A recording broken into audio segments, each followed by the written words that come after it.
Hey ladies and gentlemen, welcome back to the channel. My name is KPZ.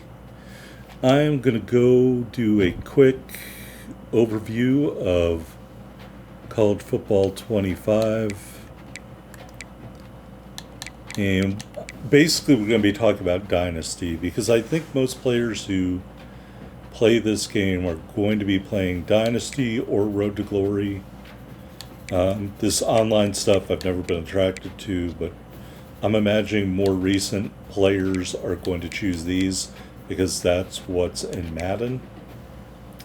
I'm going to choose Dynasty just because you're not really married to a player at that point. A player only plays maybe 4 years, 5 years.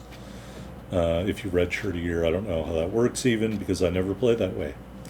So let's talk about what I think are some important tips for Dynasty Mode. I've owned the game for about 2 weeks, and I have completed a couple of seasons in Dynasty. So we are going to start a new season here in the Dynasty. Welcome to Dynasty Mode. I'm Reese Davis, and it's time to start your coaching journey. First, select whether you want to play online or offline. An online Dynasty is where you can invite your friends and also import your own custom-created schools through Team Builder. All right, I'm sorry. Reese Davis talks an awful lot. I know he's paid to do so, but I'm going to try not to talk over him. But just be aware he is very wordy in this game, so keep that in mind. So if you want to play with some friends, you can choose Cloud. If you're like me and you don't care about other people, you can choose single player. Next, it's time to select your rosters. Choose to use the latest EA Sports recommended roster or choose one you've created personally. All right, I don't know about all that. I also don't know what changes there are other than maybe I heard Georgia dismissed a wide receiver in the last week. So maybe that would be an active change. I don't know. So let's go with the default roster. Now it's time to customize your Dynasty experience. Choose your settings and customize your conferences, complete with unique rules and protected rivals. All right, we're not going to do any of that. We're just going to select our role here. I'll look at these and see what they say. So we're playing at the varsity level. There's freshman, varsity, All-American, Heisman. God bless anybody who plays on Heisman level.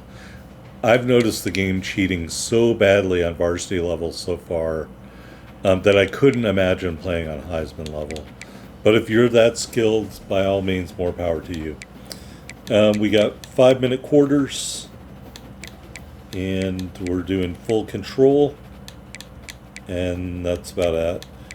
I mean, the whole point of Dynasty is not to do auto-recruiting, so why anyone would select that, I have no idea. Alright, so our settings are good. Let's advance. It's now time to select your team. Do you want to build a team from the ground up or take over an established contender? Pay attention to each team's prestige rating, represented by the number of stars next to each team's name. Teams with a higher prestige will be ready to compete for the college football playoff right away, while lower prestige teams provide a greater challenge to build into contenders. The choice is up to you. All right, so you can sort by conference, as you can see here with the left trigger, or by prestige level, which they're referring to as stars. This is really a recruiting thing that they've carried over to the game.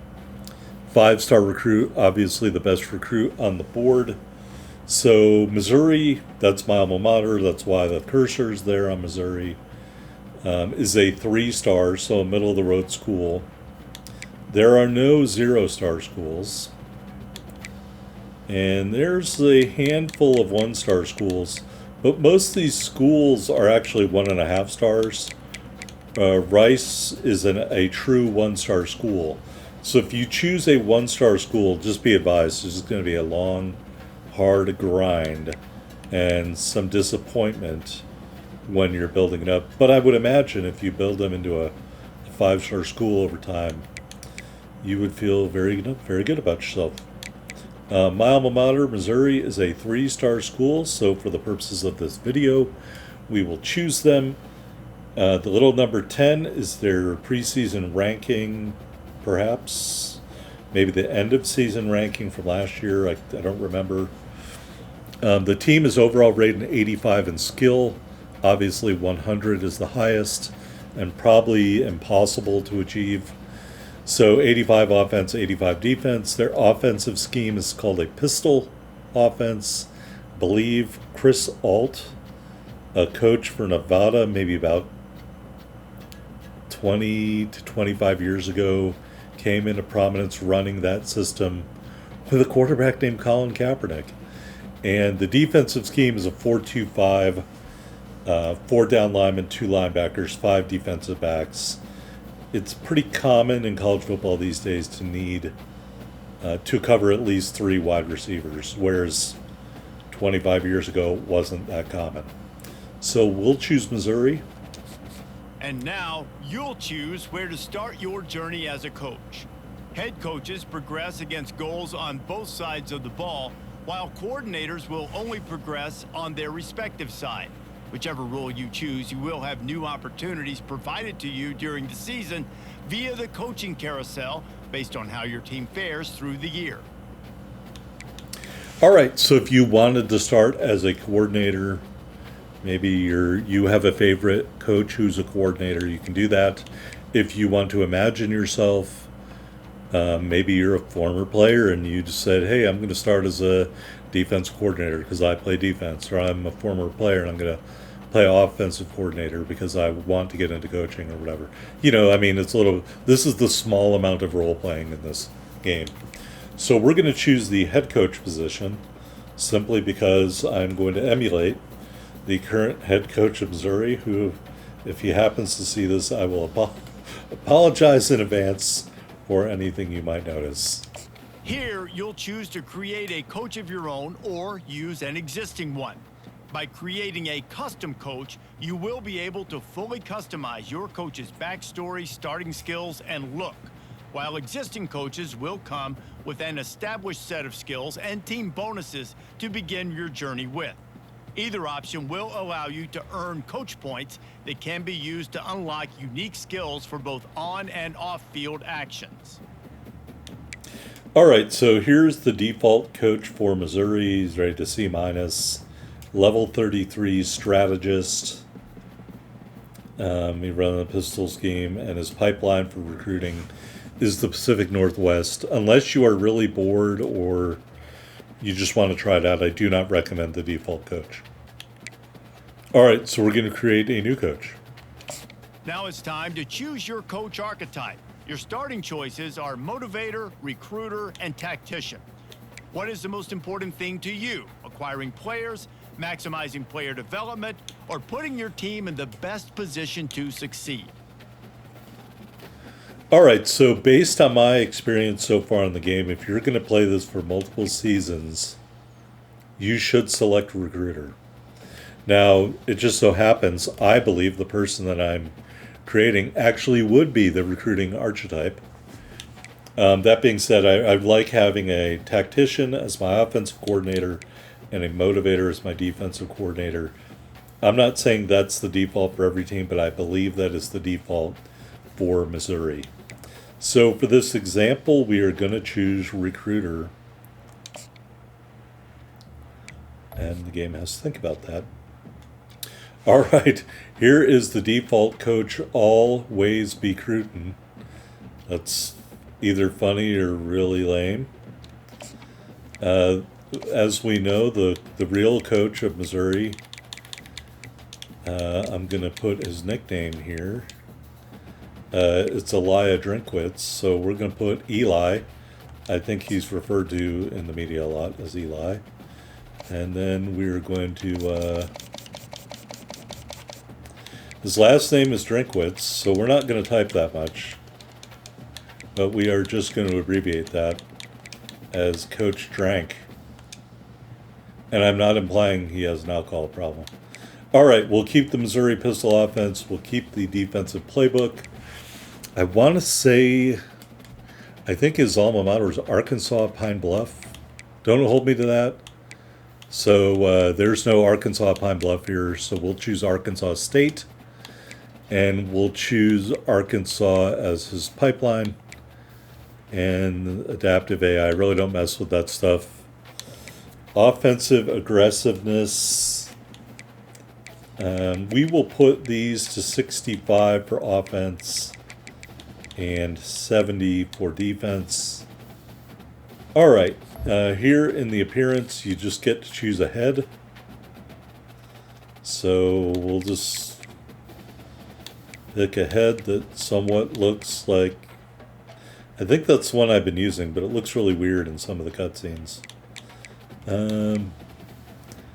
Yeah, I may go back to my default head. All right, there's our default head picture. And you have to back out of that. Physique. Let's just do that. And apparel. You get two choices. You get a pullover or a polo shirt. And I honestly don't remember what kind of clothes he wears, so we'll just, oh, they call it a sweater. We'll go with a sweater that doesn't really look like a sweater. I have to tell you, this game feels very rushed to me.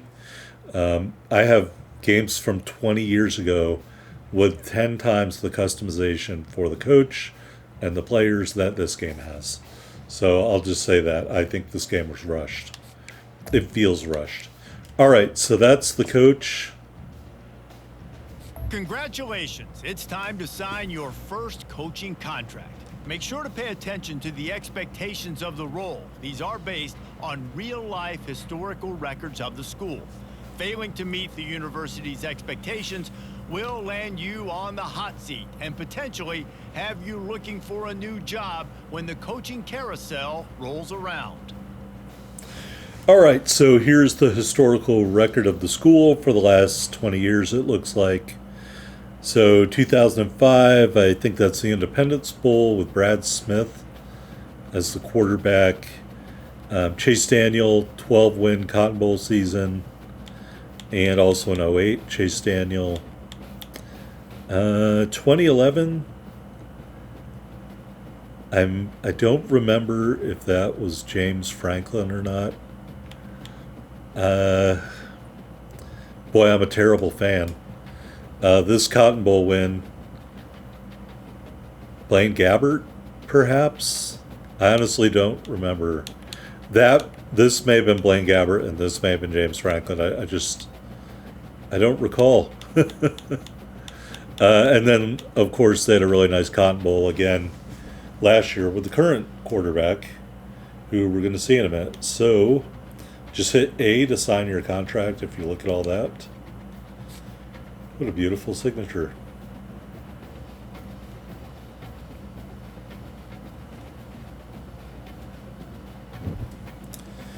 All right, so here we are kind of on the dashboard. So there's some actions you can take. This is just general college football information where it gives you the conference standings, the preseason All-Americans, and the preseason top 25. So Missouri's ranking is a preseason ranking. And you can see those teams there. Here's your coaches menu. Your team menu. Don't forget to redshirt players before you start your season. Stats. And then some settings, I guess you would call it. So the first thing I'm going to do is I'm going to redshirt my players. Okay. So here we're just going to go position group by position group. Starting quarterback, Brady Cook.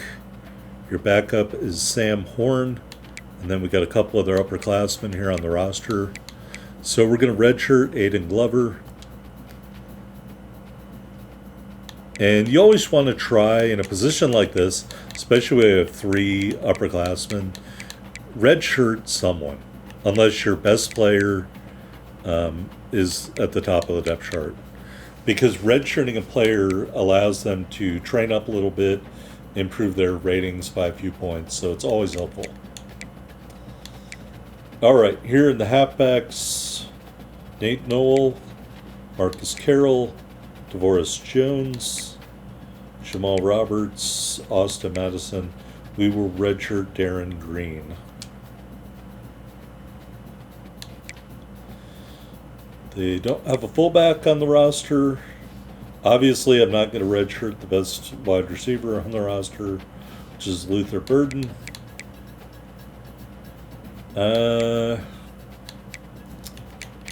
I think it's a good idea to have 6 wide receivers available. So that takes us down to Jamarian Wayne. I would redshirt everybody else. So Joshua Manning, Daniel Blood, Davion Carmichael, and Matt Clancy. We're going to redshirt all of them. It was very tempting of me to redshirt Marquise Johnson, and I will maybe talk about that a little bit later. All right, here in the tight ends, Brett Norfleet is a really good player, so we're going to leave him. Sans redshirt, but we will redshirt Whit Hafer and Brett LeBlanc. If this game is anything like Madden, Brett LeBlanc may actually be the long snapper, so we're going to redshirt him as well anyway. But yeah, I think that's why his rating is so low. All right, here in the offensive line, our best tackle is Mike Rutherford. So we're going to redshirt Caleb Pyfrom. I'm sorry, man. I don't know how to pronounce your name. All right, here in the guards, we'll redshirt Talon Chandler. I don't have anyone in the center position I can redshirt, nor the right guard position. Right tackle, we will redshirt Ryan Jostes, but I'm also going to change his position to center. Maybe I have to wait till the offseason to do that. All right, Ryan, you're going to get redshirted. Okay, here on the defensive side of the ball, Jarrett Harris, we will redshirt even though he's a junior, simply because everyone else had an equal or higher rating to him, and I'm going to lose 2 seniors, so I need him on the roster for an extra year. Here on this side, there aren't really a lot of good choices here, but I will redshirt Darius Smith. Defensive tackle, I try to keep 4 active. We'll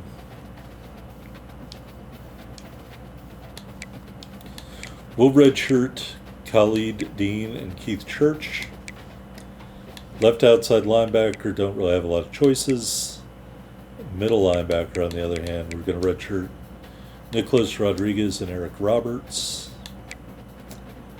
And here we're going to redshirt Jeremiah Beasley. Cornerbacks, we're going to redshirt Cameron Keys. And it is very tempting because he's not a top 3 cornerback. So I actually am going to redshirt Marcus Fitzgerald and Trajan Greco because I've got 2 guys that are close in rating who can't be redshirted. So, and then Toriano Prod's my best cornerback, so I'm not going to redshirt him. Free safety.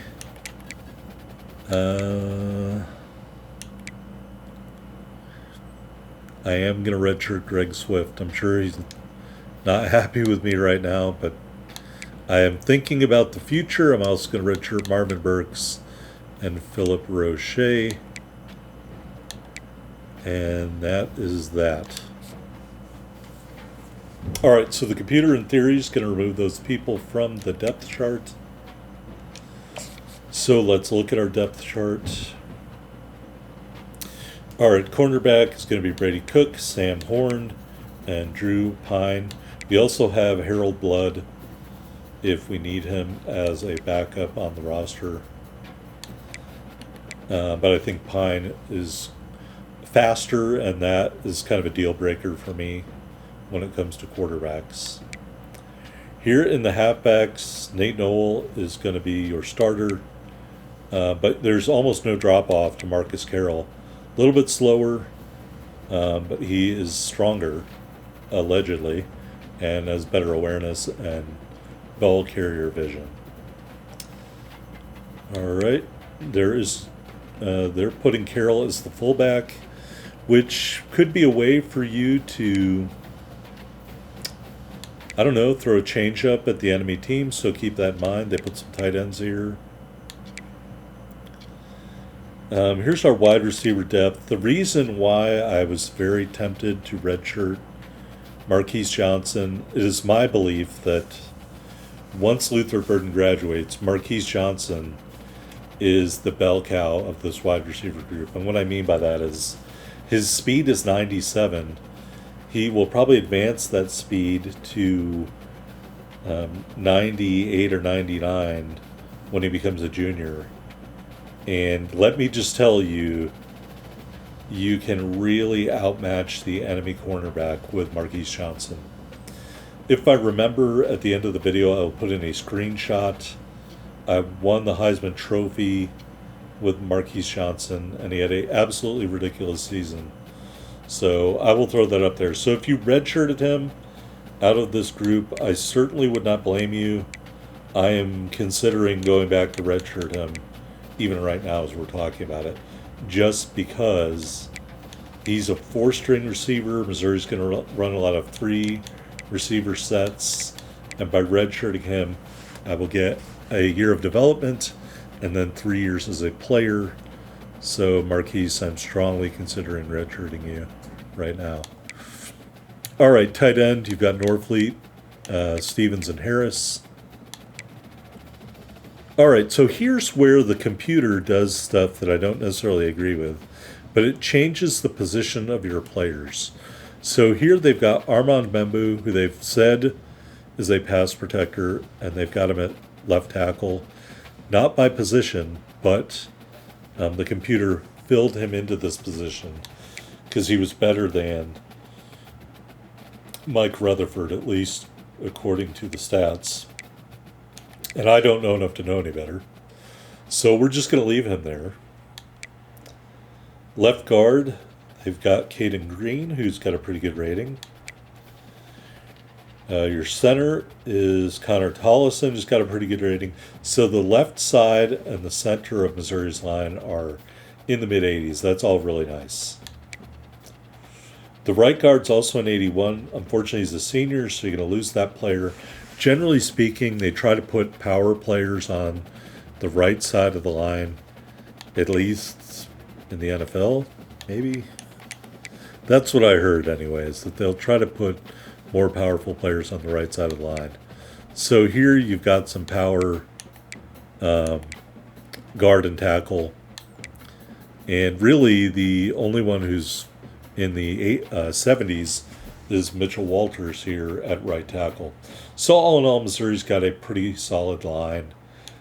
Some of the backups are pretty good, like Tristan Wilson. And again, we're just talking about ratings. Heismeyer's pretty good. Reichert is pretty good. And Rutherford just below that. So that's all well and good. The right tackle spot is a little bit of a weak in terms of the rating. All right. Take a look at the defense. Johnny Walker, we all know who that is. I think he was the MVP of the bowl game last year, so he's pretty good. And we've got Joe Moore as well on the left side. On the right side, we've got Devin Blaylock and Austin Firestone. I'll just tell you, Austin, nothing personal, but you get injured a lot in this game. Not big injuries, but I've noticed the computer has you getting injured a lot. Defensive tackle, we've got Christian Williams, Chris McClellan, and Marquise Gracial, who you will note will be a danger to leave at some point, so keep that in mind. But pretty solid on the D-line. Linebackers, they put Tristan Newson as the left outside linebacker. Now keep in mind, Missouri only runs 2 linebackers in their base set, so this may not mean much when it comes to the field. Middle linebacker, Chuck Hicks. Really like Chuck Hicks. Nose for the ball. And his backup is almost as good, Corey Flagg Jr. And third string player is almost as good, Khalil Jacobs. And then right outside linebacker, this might be the linebacker that doesn't see the field, Brayshawn Littlejohn. All right, here in the cornerback spot, we already talked about Toriano Pride, Norwood, Clark, Deloach, and Patterson. So 280 rated players, 77 and 272s, so that's a pretty good group. Free safety, a little bit of a weak spot compared to the rest of the defense. You got Campbell, and right behind was a redshirt freshman, Carl Valentine. That's the strong safety. And he is the starter, Dalen Carnell. And then we've got a senior cornerback put in there, but mostly Isaac Thompson is going to be your backup. At kicker, we've got Blake Craig, who I actually like as a punter more than a kicker because he's got pretty good kicking power. And then the punter has relatively even power and accuracy. So at the end of the season, I'm sure these guys are going to be delighted to hear that I switched their positions. I prefer a punter with a big leg, so that's why I do that. Anyway, that's a quick look at the depth chart. All right, let me go do this red shirt. I can't help myself. He's such a good player for me that I want him around longer. So, Marquise, I'm going to redshirt you. I have to do it. I need your speed in the next season. All right, so now that we did all that, let's go to actions over here and upgrade our coach skills. All right, so this is one of the more important things that has a result on the game. So we chose a recruiting archetype. So we're going to select that and go into the recruiting ability board, I guess. And so Eli Drinkwitz as offensive-minded coach. So I'm going to put my only 5 coins into advanced look quarterback. Quarterbacks take less time to fully scout because quarterback is one of the, if not the most important position on a football team. So we will put our 5 points into that. So quarterbacks take less time to fully scout. All right, back out of that. Set up recruiting board and scout prospects. Again, what we're about to talk about here is just my impression. All right, so you can target 35 players. That means you have 35 scholarships to give away. And we start with 750 hours of recruiting time. If we switched over to Alabama, I bet they'd have 1,000 hours or more. Okay, if we went to a 1-star school like Rice, maybe they'd only have 500 hours. So you have to pay attention to the amount of hours you have, and as your coach and your team get better, you will get more hours to work with here in recruiting. So the first thing I would do is go to the prospect list. Okay, it's got a bunch of stuff here, targets, their overall ranking, their position, whether you need a player from that position or not, their name, which I'm imagining is just made up, their rating, which if the players are made up, the rating is made up, their interest level. So first means you are first on their interest list. If you look at the player card to the right side of the screen, he's a right-handed throwing field general archetype quarterback, 6'2", 210 pounds from Aurora, Illinois, and use the right stick to go over. We are his #1 school. All right, here is the stage, whether they're open or top 8 or top 5 or top 3. It'll tell you that there, what state they are from, and if it is a pipeline state. So when you sort this, now all of the Missouri players are first. And my advice to you when you're starting off, especially if you are starting off at a school with 3 or less stars, start by recruiting your home state players first. Okay? You don't have to recruit all of them, but some of them might commit immediately because you are from their state. High school class, or if they're from junior college, and what year they would be coming out of junior college. And then have you offered the player, yes or no? And then how many offers do they have in parentheses? So that's how this prospect list works. So first I'm going to go and select the state of Missouri, because in recruiting it is important to lock down the borders of your home state. Oh, it has other columns I never paid attention to, like height and weight. All right, then we're going to sort this by their rating.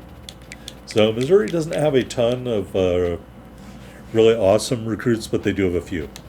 All right, let's talk about these guys. They are grayed out for us. Quarterback and a right guard are grayed out because coach prestige in the case of Teddy Murray and pro potential in terms of Dennis Griggs. So we can never recruit these players, okay? Until we get better at whatever category they are weeding us out under. All right, so we've got a quarterback here. We're going to need at least one quarterback. 2 next year. Looking forward to get Sam Johns, or Sam Horn. I was reading this guy's last name. So we got Sam Horn, who's going to be a junior next year, and we've got that freshman that we redshirted. So we will need at least one quarterback. So I'm going to hit A to add Jaquan Johns as a target. Okay. Actually, just sort by position group. Griggs is grayed out.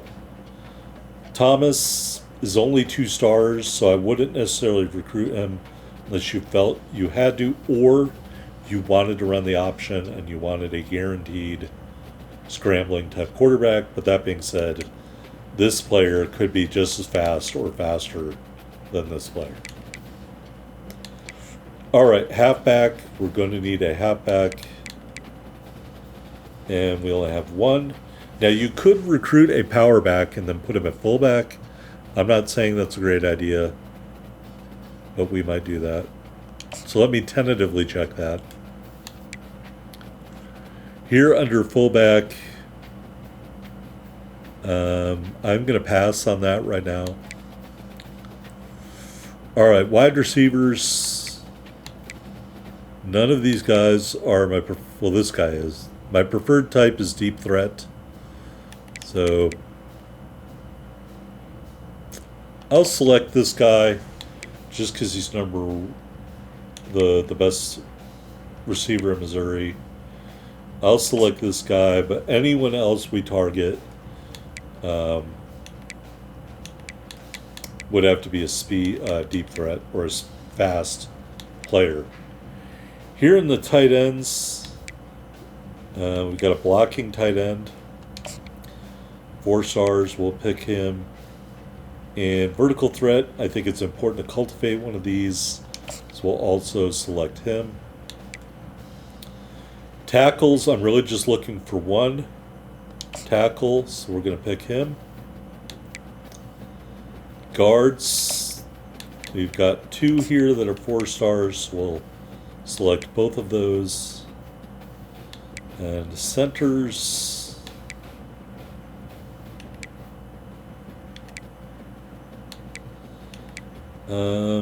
I'm gonna go with Simonson, but I reserve the right to switch to the other player for right now.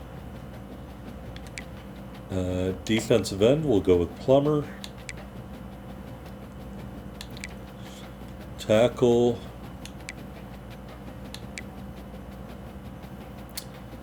we'll go with Westerman just because. Outside linebacker, Banks is the only one. Middle linebacker, we are weeded out. Cornerback, we will go with Paul Yearby.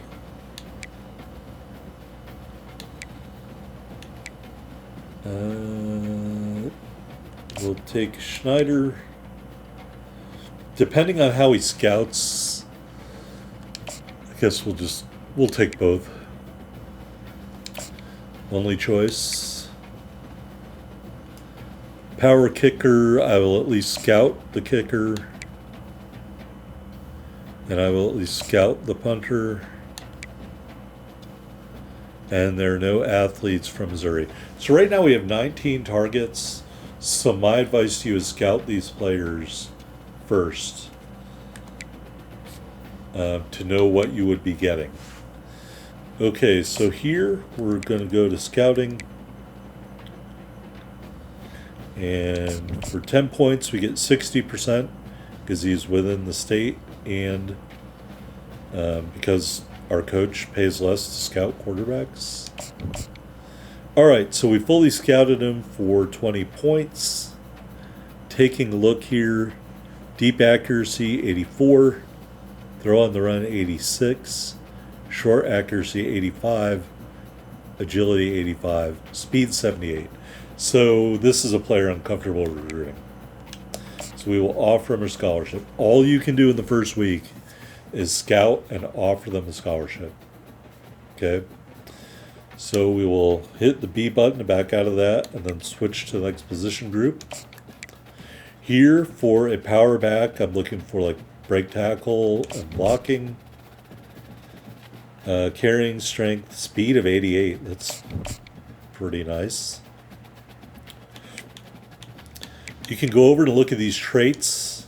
However, when you select them, nothing happens. So it's great that they put them there, but they should pop up and tell you what it does.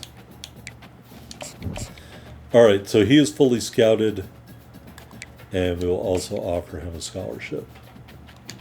So as you can see, we've used 60 points and we scouted 2 players. So just doing the math, we probably won't have enough points to fully scout every player.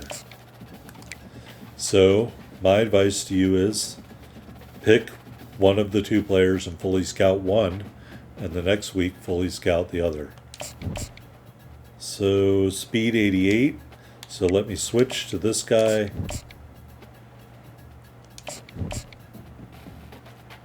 And we will fully scout speed 85. The thing led me to believe he's going to be faster. He has good agility, though. Oops. I hate it when I do that. All right. We fully backed out, unfortunately. We'll offer them both just to see if we can get them to commit. And that did not happen. By the way, there's the other schools you're competing with for the player, so keep that in mind. All right, got a couple of tight ends here. I'm just going to offer Jamerson Ivy a scholarship. Oh, he didn't commit. Oh, well. And we'll put 10 points in. Speed 86, that's pretty nice. And this guy can block a little bit. Here in the tackles, this dude is 6'8". Good grief. All right, we'll offer him a scholarship. Here in the guards,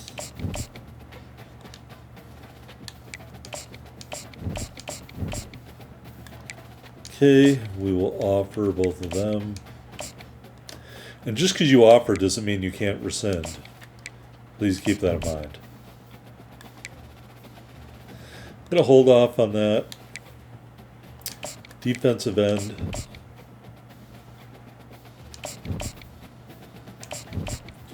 All right, we fully scouted him. I like what I see here. So we will offer defensive tackle. Outside linebacker, cornerback,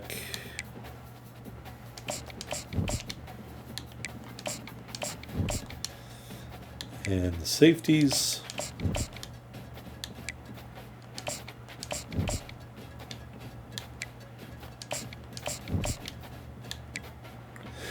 All right, so if I was going to fully scout a player that's on our board that we haven't fully scouted, my advice to you is default to the higher ranked players. So just like your school has stars, these players have stars. So this player is a 4-star rating.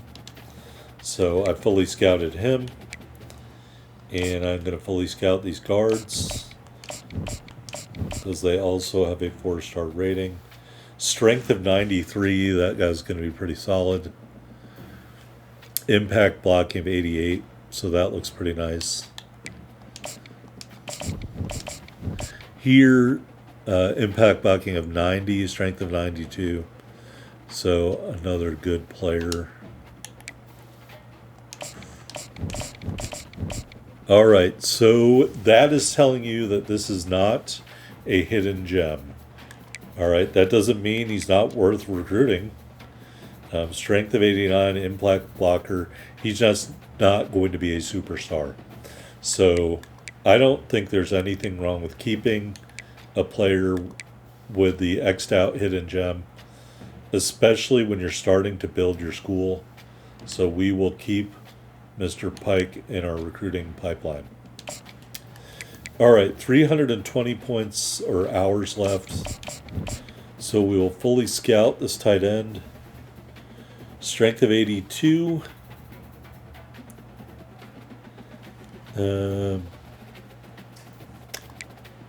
So that looks fine. The other tight end's just 3, so we'll pass on that for now. All right, so as you can see, I got 19 targets, and I've offered 10 scholarships. Going back to the well for quarterback, here's a 5-star quarterback. So I'm going to fully scout him, and as you can see, we also got the hidden gem X'd out here. Now looking at his stats, step up probably means he excels at stepping up in the pocket. He's good at playing on the road. He's a team player, maybe natural ability. Play action of 80. His throwing power, short accuracy are really nice. Deep accuracy isn't terrible. Speed is pretty, it's okay. I think it's better than some of the players we have on the roster.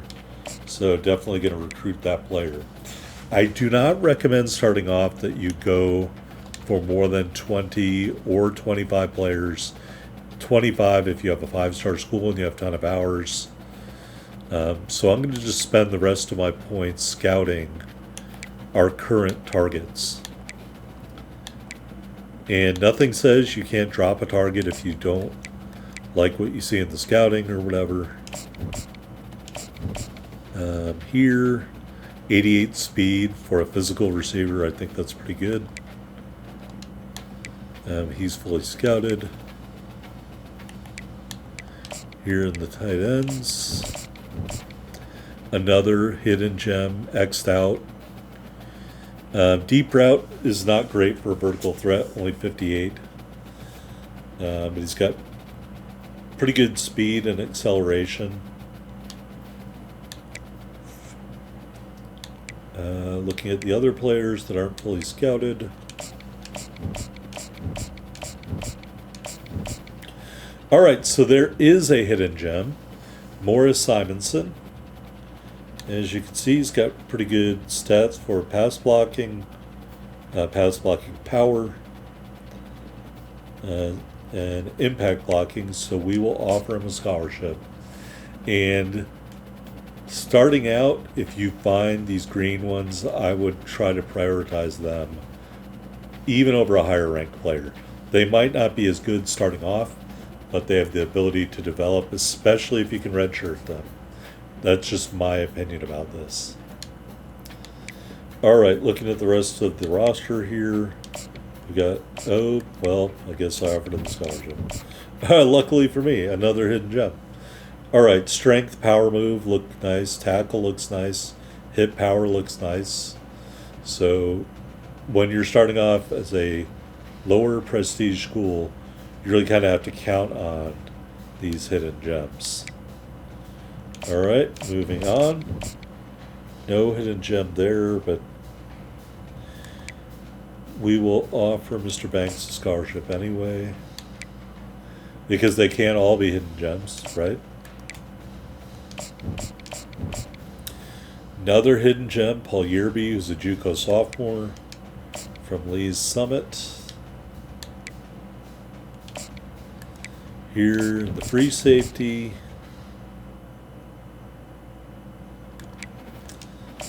We will offer. And Mr. Hawker is not a hidden gem. And I can't tell you the difference between a player who's not a hidden gem and a regular player. I don't know what the difference is in terms of development. All right, Mr. Gaskin.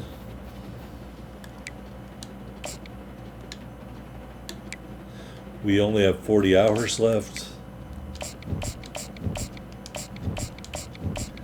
So we will fully scout our kicker. Kick power of 86. Look at the deep accuracy, 34. Oh, that might be a quarterback stat. Never mind. Kick power, kick accuracy, 65. We can't offer him a scholarship. We don't have any hours left. So that is a look at recruiting and how to divvy that up. Again, I don't recommend starting off doing more than 20 or 25 players. All right, so we've redshirted, and we're going to advance a week just to show you what that looks like. It looks like this graphic. All right, and so you get some recruiting results here. All right, so nothing changed. Here are the players in danger of transferring and why. So playing style, Tollison and Jones, and I think this graphic is showing it's reducing. So they're reducing their risk of transfer. Coach Prestige, McClellan, Carnell, Thompson, and Harris reducing. And Madison, Pro Potential, reducing. We're listed as 54th for Pro Potential, 77th for Coach Prestige, which I don't know is totally accurate in real life anyway, and playing time. That's that. All right, back to the recruiting update. Ivy put us in his top 8. Morris put us in his top 8. And Alex put us in his top 8. So that's good. So we're going to advance. All right, and the first week is a bye week. So we'll probably go through that week 2. So another week of recruiting here for Missouri. Quarterback, we are 3rd on the list of Jaquan Johns, and 1st for Dean Banks. So when I'm spending points, I'm going to spend more of them on Dean Banks to get him salted away. But first, I have players that are not fully scouted. So let's go to our punter.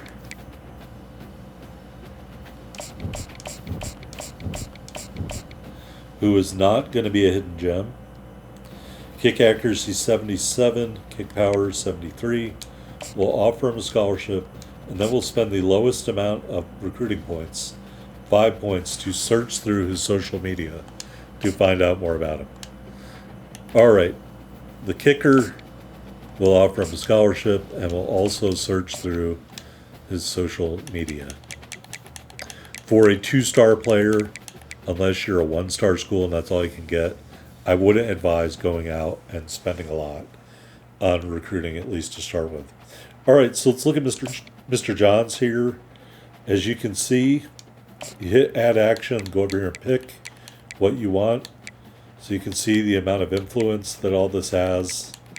So in theory, because we're behind to Oklahoma and Ohio State, we would want to spend more. However, I'm not going to do that because I don't want to waste the points. You can see proximity to home is very important to this player. So, actually, as a 4-star, we'll put contact family and friends, and that will keep us in the running, at least for now, I think. All right, on to our 5-star player. we're going to go send the house, and that is send every available resource. And we're doing that because we are number one, and I want to stay there. All right, moving on to our halfback. We have a small lead. And the other thing is, you can see I've already identified two things that the player cares about: coach stability and proximity to home. So that'll come more important later, but we'll put 15 into the halfback for right now. Wide receiver, we have a lead over Northwestern, so we'll put 15 into the wide receiver. Other wide receiver, again, a lead over Northwestern. We'll put 15 points into that guy. Tight end, a very small lead over Kansas. We'll put 25 into the tight end because he's a 4-star player. This tight end, we have a lead, and we'll just put 15 in. Offensive tackle, we are losing to Ohio State. We'll put 25 in. If I have more at the end, I'll put them into this player maybe. Offensive guard, we are not even on the list anymore. We're below the cutoff. That's sad. We'll put 25. And Finley, we're below the cutoff. We'll put 25. If I have a lot of points, I would put them into those two. The center, who is a blue chipper, we'll put 30 into the center because we want to maintain that lead. Defensive end, we're in the lead, competing regionally against other schools. We'll put 30. D tackle, we're in the lead over Ohio State, probably because they haven't offered a scholarship. We'll put 30 into that. Maintaining a slight lead over Minnesota and Illinois, among others, 15.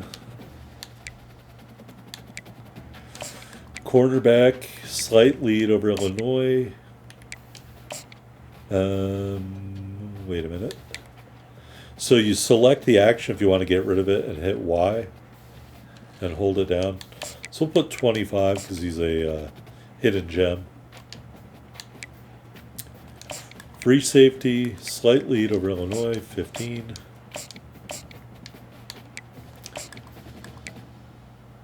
Our second safety, slight lead over Minnesota, 15.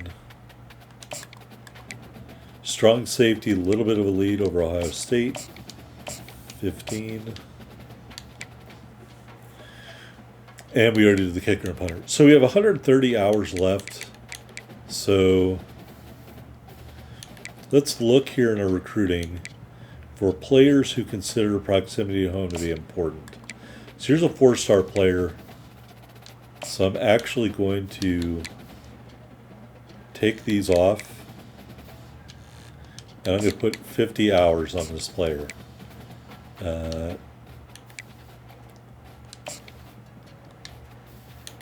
To our guards, we will take this off and put 50 hours. And we'll take this off and put 50 hours because we're way behind on those two guys. We probably won't be able to get them, but I'm still going to try. Tackle, we're behind. We'll put 50 hours. We'll add 5 hours to that player.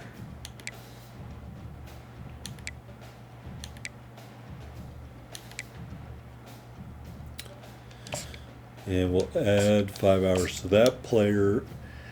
And I think I'm going to look for some backup offensive guards. Because I'm not hopeful that we're going to recruit those two guys successfully.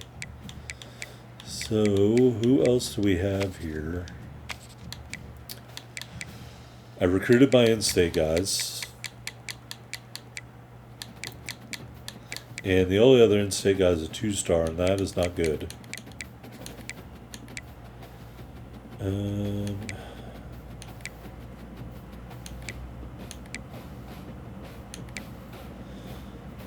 boy, that guy's ready to commit.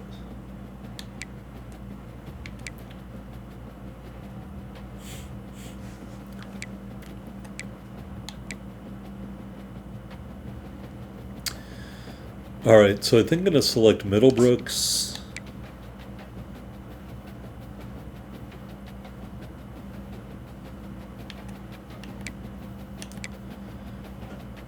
And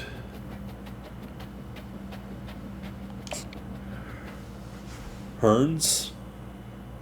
I'm not necessarily in love with that, but there aren't a lot of other choices, so we're just going to offer him scholarships and put 10 points into Hearns. Actually, 15 points into Hearns and 10 points into Middlebrooks. Oh, I don't have any points. Do that. Wait a minute. Is there someone else?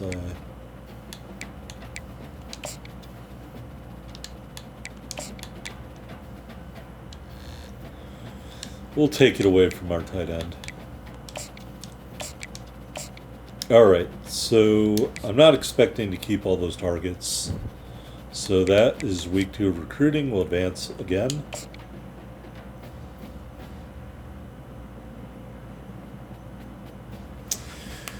Alright, and as you can see, recruiting wise, we're doing okay. This would only change if we played a game. So back to the recruiting update. We're number 2 for both quarterbacks, which is not ideal because Wisconsin offered the guy and that went to number 1. So this is why you got to have multiple targets in recruiting. So we'll go look at the recruiting board.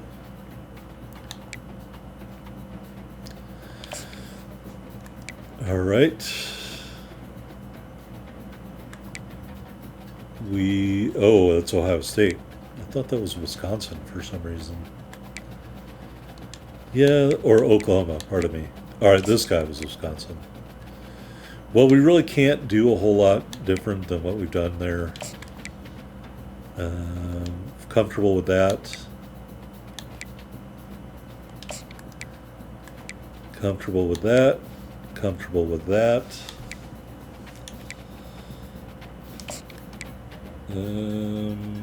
Got extra points, let's add 10 points there. Comfortable with that.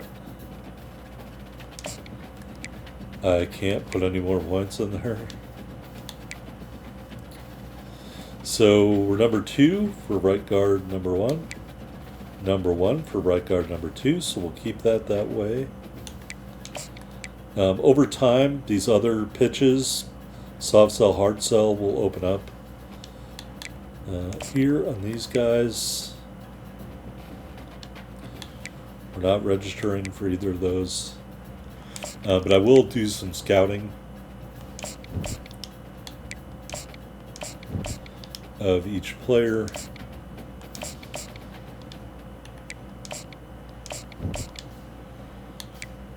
All right, our center. I'm going to add 10 points there. Defensive end, we're number 1. Tackle, we're in the lead. Linebacker, oh boy. We're going to remove these. And add that.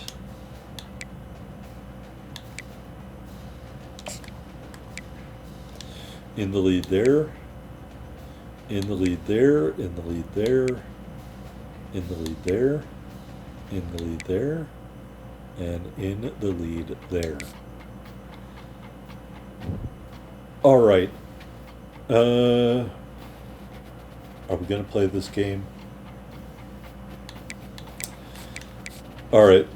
I think we're going to simulate the game just to show you recruiting in the 3rd week. So hopefully Missouri beats FCS Midwest.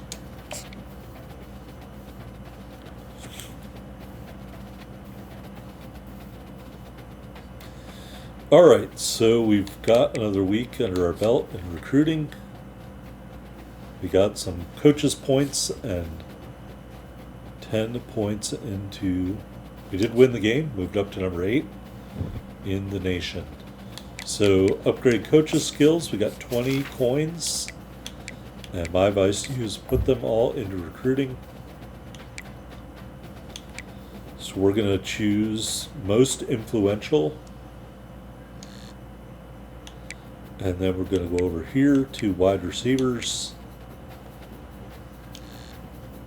And put most influential there. And then offensive line. And I would just keep putting points into these recruiting things as you get more stuff.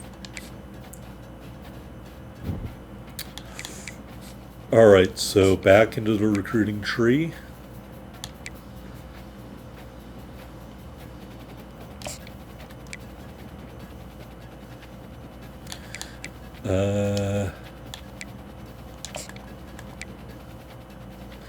Well, we're still number 1, barely. But now I can put, I can't. I don't have the ability to put more points in yet. So we're just going to have to keep that like it is. This guy.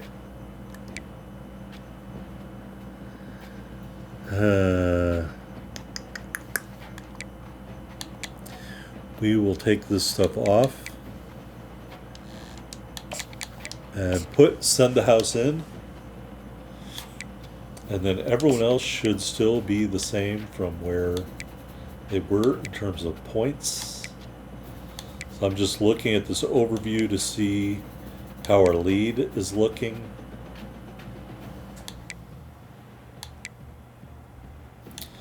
And look at that. We went from not even on the board for these two guys to number 1.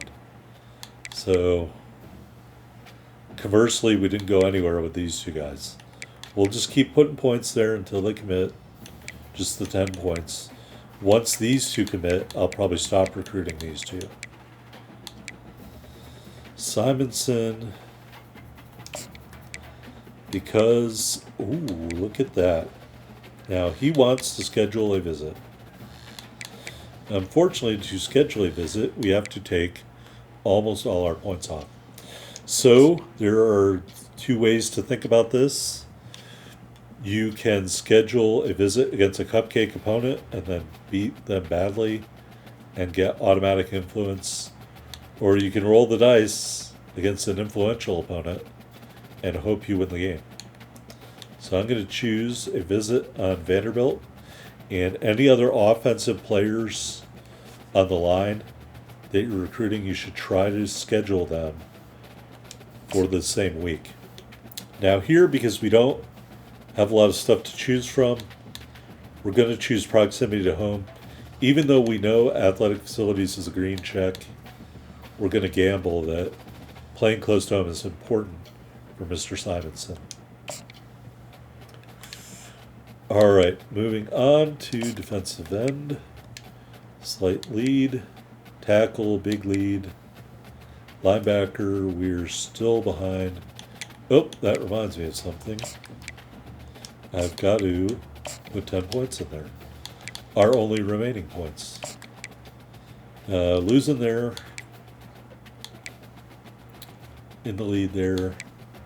In the lead there. In the lead there. In the lead there.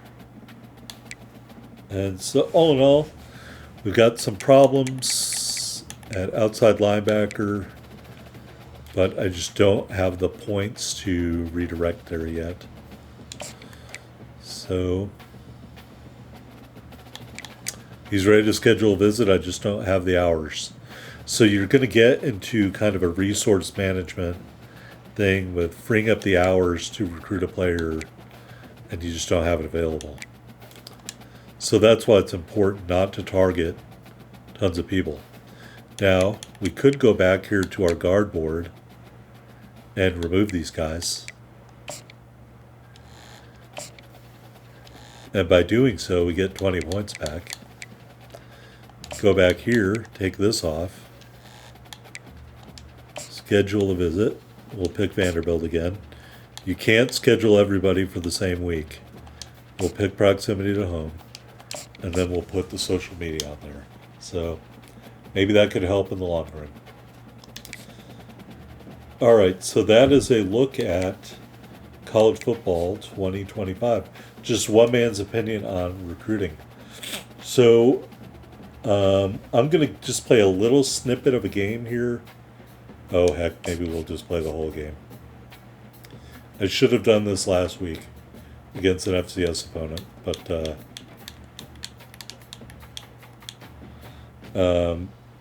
so here you can edit the uniforms.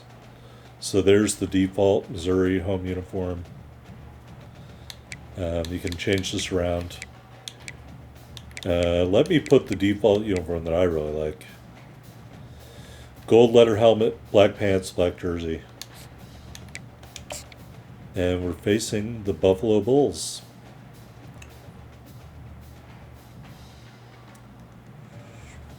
And the announcers talk a lot. Welcome to Columbia, Missouri, Memorial Stadium and home to the Missouri Tigers, where we are anticipating quite a clash on Faroe Field today. Today, we have one of those games that test your focus. Top 25 team against an unranked opponent. Can you take care of business? As we'll see a squad from the back, the Buffalo Bulls, taking on the 8th ranked team in the land, the Missouri Tigers. 48 Sports College Football. I'm joined here in the room by David Pollock and Jesse Palmer. Guys, let's get this thing started.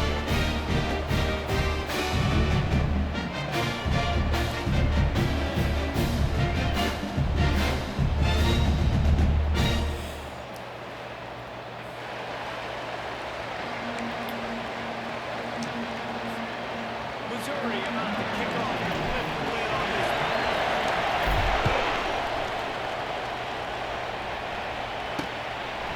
He'll bring it out. It's first. That gamble did not pay off as they bring it down at the 12-yard line. The Bulls offense will have plenty of work to do after that return was bottled up. And here's the band they rally around, and he is... All right, so when it comes to selecting defense, I would pick mostly zone. We put a cover 2 in, and I would play a safety. Spits it out to the back. And here's why I recommend playing a safety. There's too much crowd noise and stuff for me to talk over the announcer. The computer is going to cheat. The computer is going to cheat on offense. They are going to really victimize you with plays where running backs will turn into Superman and nobody can tackle them. Ordinarily, I would say play defensive line. But because you want to play this bend not break defense, you need to play safety. And it's very difficult for me because I'm used to playing the line. And as you can see, even on that play, I took a really bad approach angle to the ball. So as we continue on in this game, unless all of my players are man-on-man coverage or blitzing, I will play a safety. However, if I call a blitz and there's no one covering a zone area, then I will choose the defensive lineman. But that is my advice to you. You want to contain the offense of the opponent and let them make a mistake that you capitalize on. And they love to run hurry up. And you can hit the right bumper and select a pass play, and that's your defense predicting what they are going to do. And of course they run the ball, because we predicted they would pass the ball.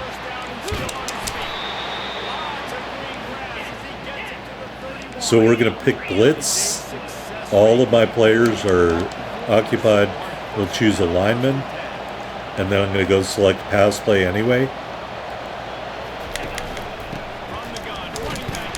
And that's the gamble. You're hoping that your blitz is enough to stop the run play.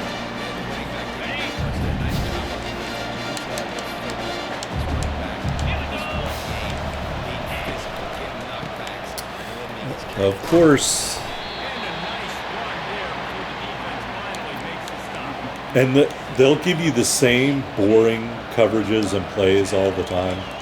So you have to go over here in the concept to find what you want in order to get more blitzes. 22 is the field goal unit getting ready as it's already 4-down territory. To the ground to try to pick up the first. Slammed to the ground, but not before he gets the first down. I think throughout the week in practice, And I'm just choosing zone blitzes. I don't even know if they envisioned it doing as well as it has. And we'll pick a lineman. See, that's what I'm talking about. They'll just have those kind of plays all the time.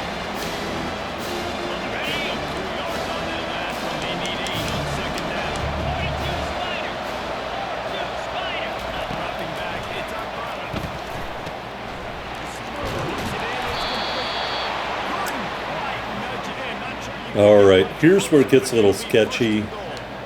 So I'm going to go to formation coverage and go into a goal line defense. And I picked the one with zone coverage. And we're going to pick run up the middle as our defense. And they score anyway. So just get used to the idea of the opponent scoring. Your job is to outscore them.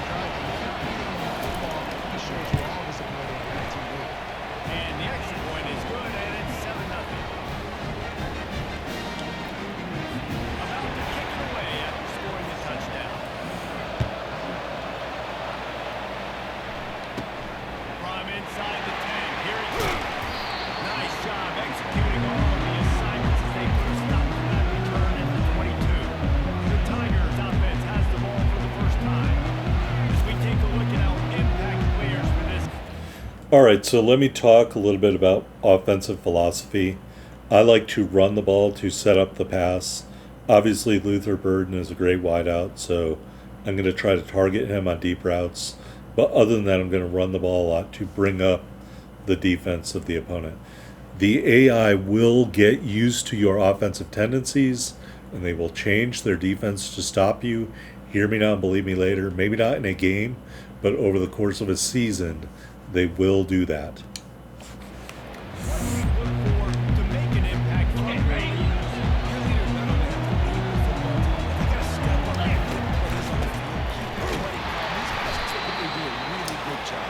Of course they did. Also generally set the tone for their respective football teams. Regardless of which side of the ball they play on, the teammates look towards them to step up in big games like this. Power football with the run. And they'll stop you just short of the first down, just inches away from the All right, we're isolating our best wideout one-on-one to the left side. Not only a positive for a shoot, you almost got the first down. Now you're set up for good success. They make the stop, but there is a flag on the field. We'll see what that's all about.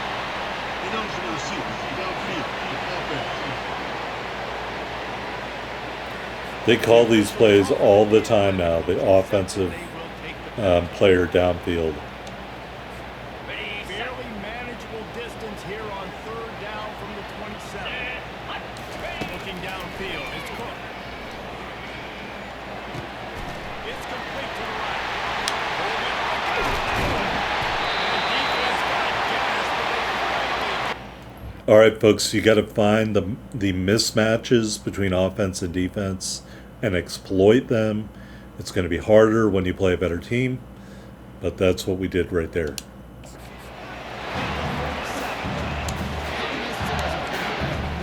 post routes to get great stats. No, I can just throw it quickly to one of the fastest players in the entire nation and let him burn this defense. And a decent game there before the defense makes the stop. Coaches always harp about staying ahead of the chains, and you can run with that type of efficiency on first down, man. You are doing just that.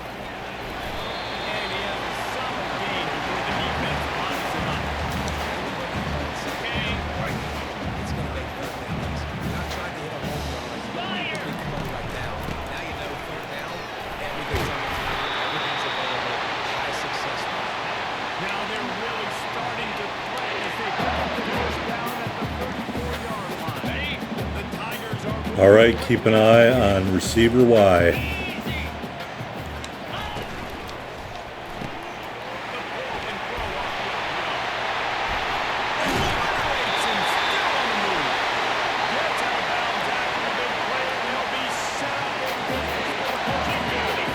And we're going into the hurry up.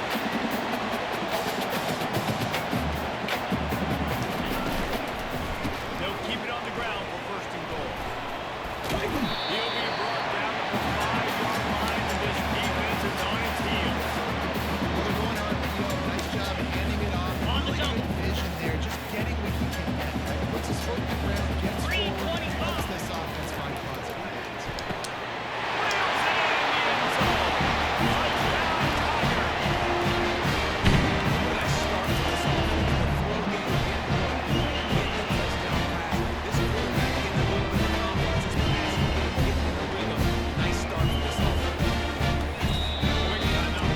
Oh, I called a timeout. Why did I call a timeout? I was just going to try to talk without talking over them. Right down the middle. An 84-yard drive there. And the score comes on a 5-yard touchdown pass. All tied up just about set to kick it away. Fielded in the end zone. It's for it. Nothing wrong with All right, good play defense. right now, but he's stopped at the 9. We're going in the overload blitz.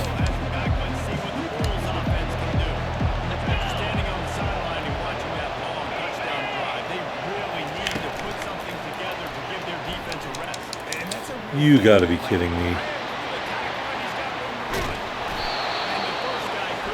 So that's exactly what I'm talking about. I ran a blitz play and they just ran right through it like it wasn't even there.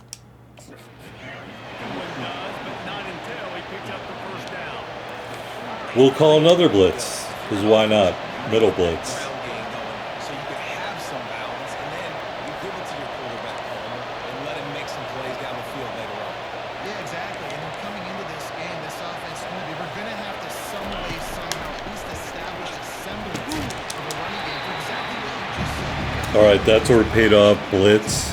We called it run defense, and they threw it and didn't get a catch.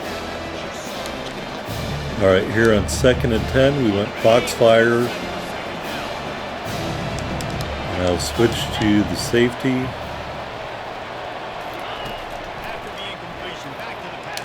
Oh, God.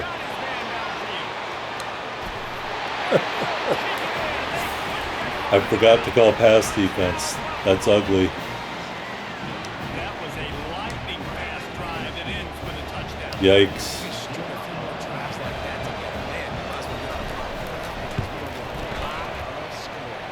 And the PAT gives them a 14-7 lead. All right, come on, Ready offense. to kick it away after scoring the touchdown.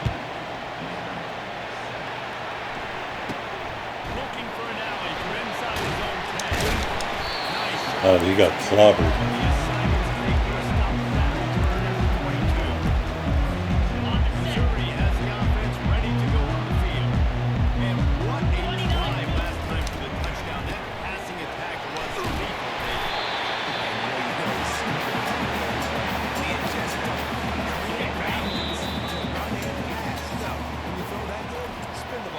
So the defense has to find a way. All right, they're going to talk in between quarters, and you can't get away from it. You can't hit the button and pass through it. I really don't like that, but that's the new game. Now to see if these guys can get back in the game in the second quarter. We'll start the quarter offense about to snap it on 2nd down. Hand off from the gun. Defense not budging. He's still able to get through to the 29. Oh, boy. Break a tackle, but how about those defensive backs? Williams to come up and stick their face in the man and make a tackle. Those are the best run defenses too, right? It's not just D-linemen and linebackers getting all the plays, but it's DBs that are willing to not just cover, but tackle backs in the open field. You got to think they'll try to muscle their way forward on 3rd and short from the 29. And that's incomplete. A defender all Yikes. over him. Knocked the ball to the ground. 4th down coming up. Missouri will have to send out front. Be very wary of full power kicks. They make the the directional arrow go wild. Working his way Just be very cautious about that. All right, hoping for a turnover here on defense. last drive really productive. David wound up with a touchdown. They'll try to do it again. Yeah, so I don't expect this offense to change too much. Reese. They had a great drive. They got the touchdown. Everything working. Okay, pushing this ball down. And just imagine if they can put another touchdown on the board right here. They can capture so much momentum in this game with back-to-back TDs. And a nice solid pickup there before the defense wrestles him to the ground.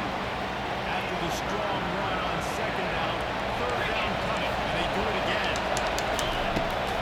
They try to stop a run on the draw. All right, got lucky there. Called the blitz. They ran into it.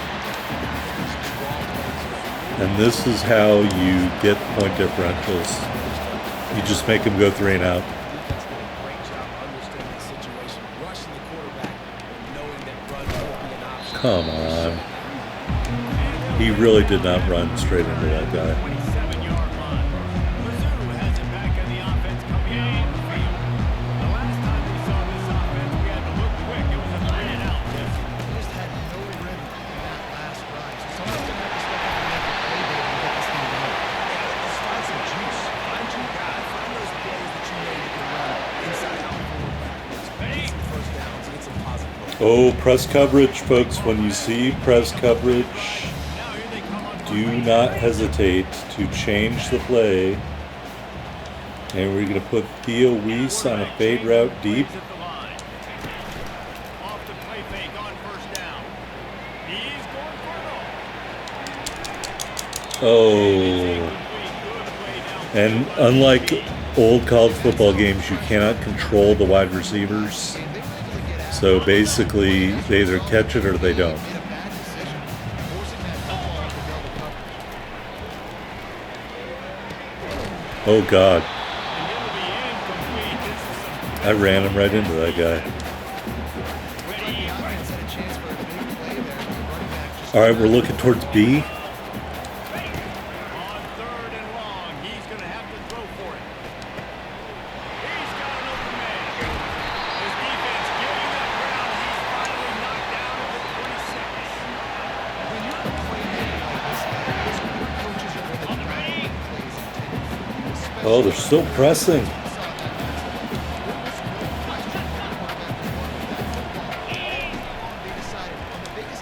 Fires toward the end zone. Yes, sir.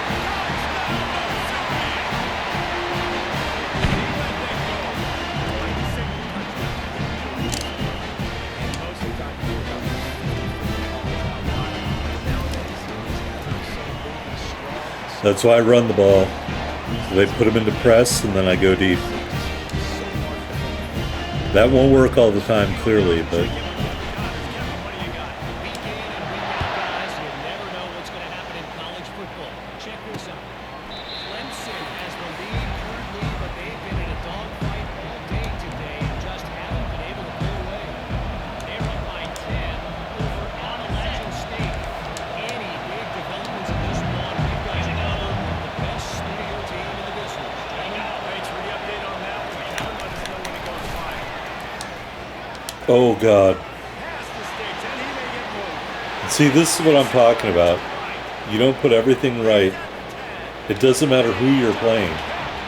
The computer will score. And you get in shootouts that you have no business getting into because they would never happen in real life. So much explosiveness and firepower. You get high scoring game after high scoring game. It looks like we're on pace for one of those right now. About to kick it off after punching it in for a touchdown. From inside his own 10, let's see what he gets. Just never had a chance to shake loose, and he'll be brought down at the 20. All right. Missouri has the offense ready to go on the field. The way this game started, you feel as if you have to score a touchdown every time you have it. And now They we're just 50 keep going into press coverage. I can't let them get away with that. No, this is back and forth. I gotta score, and every possession matters so much. What does that do to you as a quarterback?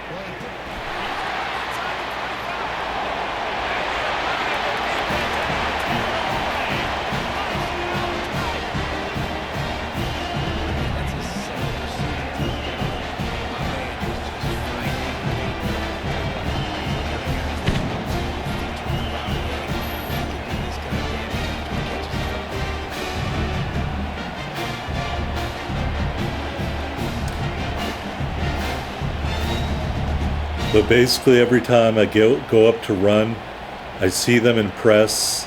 I know I have a guy like Burden or Marquise Johnson. I switch it to a deep play, and I go deep. Now they'll line up for what they hope is automatic. Doesn't work all the time, And it's perfect. but when it does,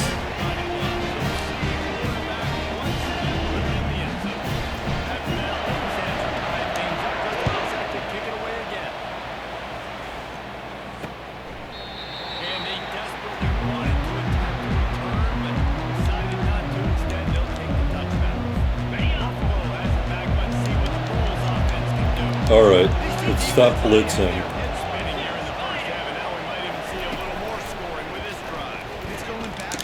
Oh yeah, pick six, baby. Go, go, go, go, go. Oh.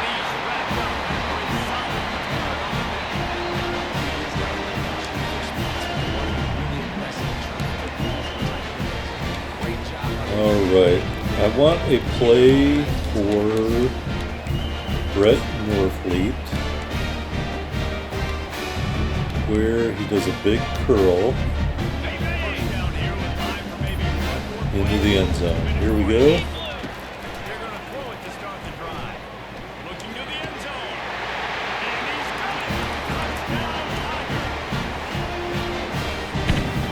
Trust me, the defense will adapt to what you're seeing on the screen. Not over a game, but over a season, and you won't be able to run that play. I swear to God, they did it to me in this game. Really like this big curl. Just gets a little bit of depth into the end zone.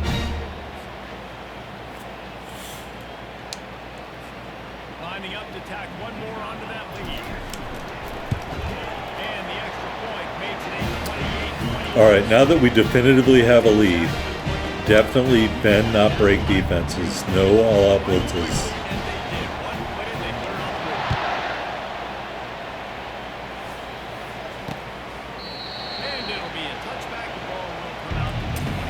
So the most aggressive I would get would be this Foxfire zone press. And of course, I'm choosing pass.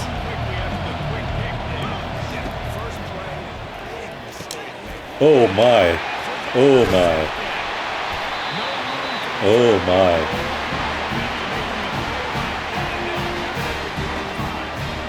This is obviously not a great start in this quarter.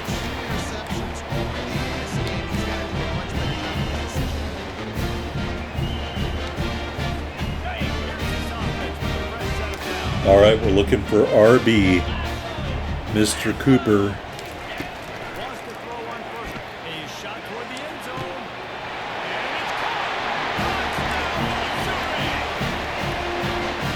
This team is showing us this year is not taking the ball fast starts. That is critical for them in their first game. We've seen it here in this one too. They show up ready to go. As soon as I saw him break free, put the ball in the air. They'll try to add another to their lead. And the extra point pushes the lead to 14. All right, by the way, one other thing I wanted to talk about here, because I'm an old school video game player, and I'm sure some of you were like, oh no, you do have the ability to do that. Here in the passing, I chose the classic passing style, which is basically the amount of pressure you place on the button, how long you hold it, is the amount of velocity on the pass. So if you just tap it, it'll loft it up in the air. If you hold down and then let it go, it'll throw a bullet pass. And so just basically by modulating button pressure is how the computer decides what kind of pass you throw. So when I'm talking about not being able to control the receivers, that's why, because I choose classic passing, because that's what I've been doing for like my entire life. Golden opportunity set up with great field position, and they struck quickly from the touchdown.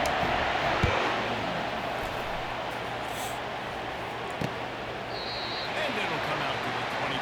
No attempt at a return. Cover four palms. Getting late here in the first half. They'll have an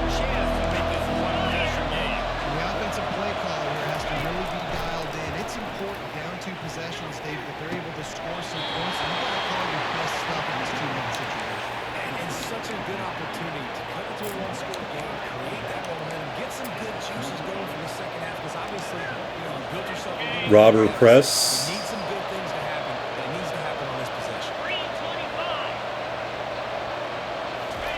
Trying to find his man on first down. And it's incomplete. If you're going to take a hit like that, you might as well hang on to the ball. Hey, let's see if they go back. Hot blitz 3. On the run. It's a run. Oh. Defense calls a quick timeout there. Perhaps a little confusion about what ball they were in. Sam Mike 3. Press is tempting, but I want to cover a man coverage. I'll just pick anything. And we'll go into our hot coverage to cover 2 man.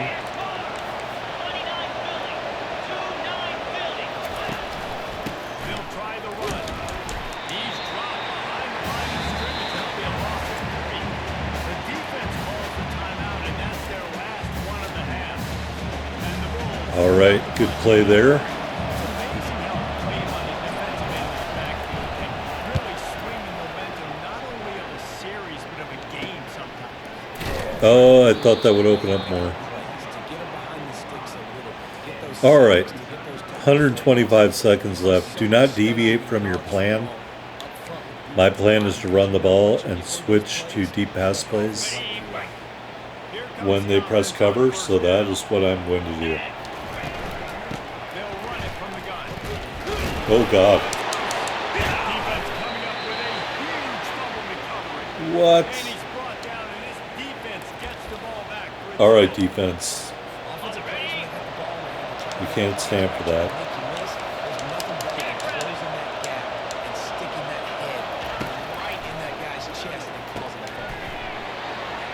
He makes the stop, and a nice pickup there on the first down. Leaves them in second advantage.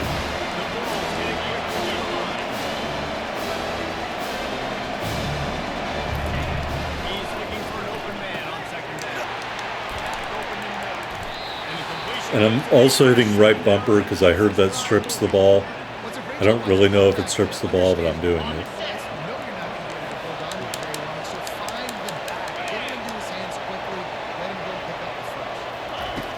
They'll throw it on first down.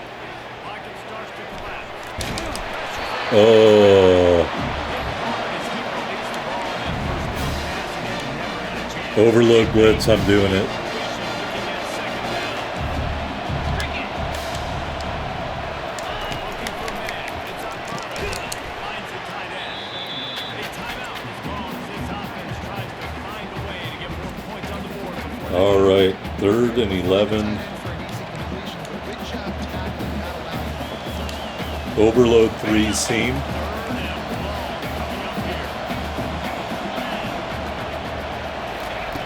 From the gun, wants to pass. And he's picked off again. His night vision hasn't been up to speed. Oh, I needed that.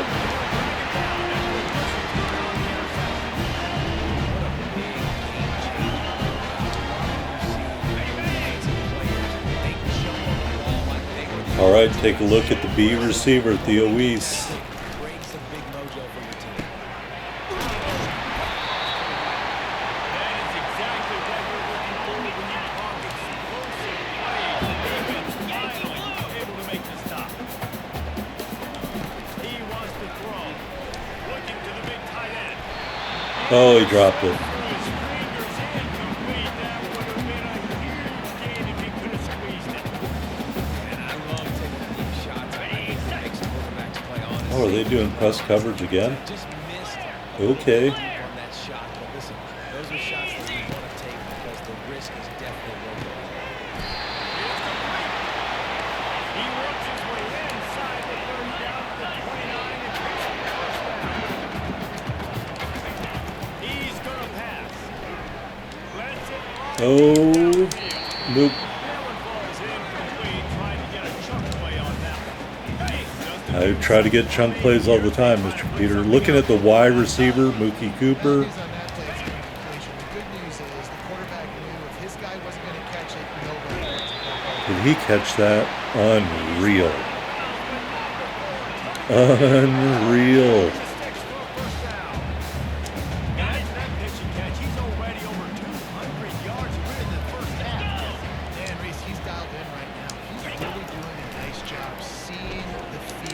Oh God. coverages and finding these openings. All right.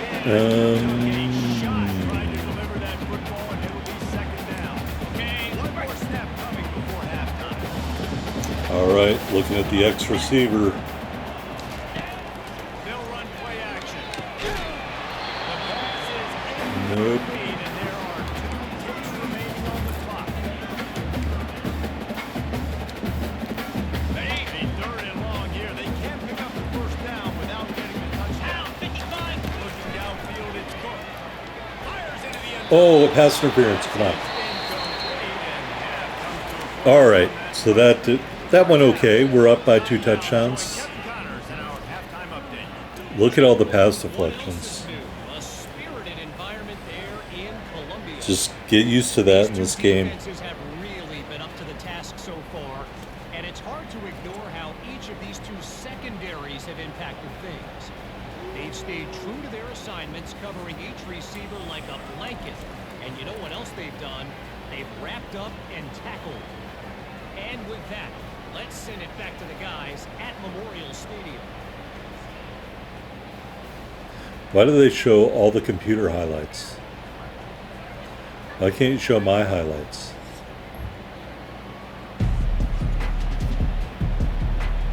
At least we get the ball back. The Bulls will try to kick this one deep to get things underway in the second half.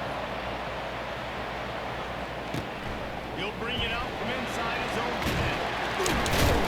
He was looking for some running room, but not much. I didn't know they were the Chicago Bears. Mizzou has it back in the offense coming out on the field. They had this lead to start the third. All right, it looks like we're running right into a blitz. They did, but the quarterback is in a rhythm. That was obvious in the first half. So this first drive, you want to continue that. You want to see good decision making. You want to see him playing on time. He's always very good football. I mean, I don't know how to get into football. It's the reason I wrote the league. He's the guy that I can trust. This offense is built around him. So Oh, if he'd gotten through there, it would have been wide open.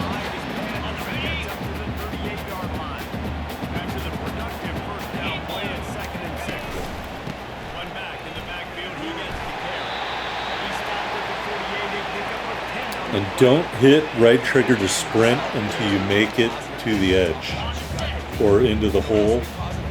get the running game going early in the second. You're absolutely right here. And I think this coaching staff is going to try to put this game on the offensive line. Let these guys take this thing over. Be physical and push this defense around. They can really be aggressive after that last play at 2nd and 3. Leaves it with the running back. And he'll be taken down, but he does have enough for the first down. This offense has to get this guy. There's plenty of ways it's possible. He showed you all of his tools are back. The Tigers have it with the first. Oh, I see press coverage.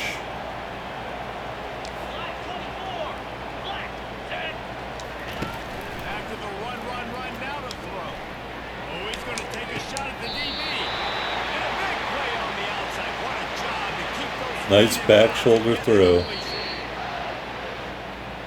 This quarterback obviously did a lot of film prep coming into this one. He has been picking this defense apart. Beautiful. That last completion, guys, he's now got over 300 yards passing. And they take another look at the play, but the officials on the field were right, and the play will stand. Slams it ahead.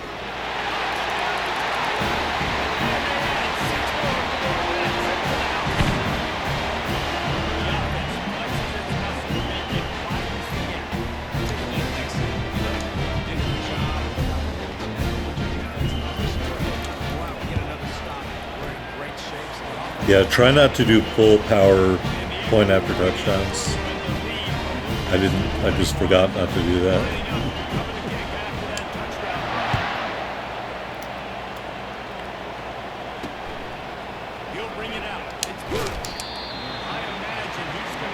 All right, folks, back to the deal.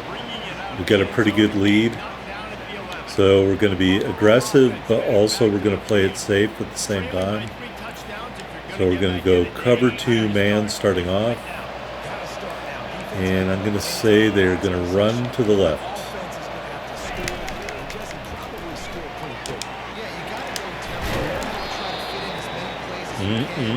It's almost like they knew what defense I called.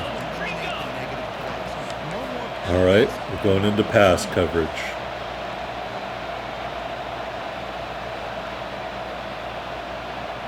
On the move.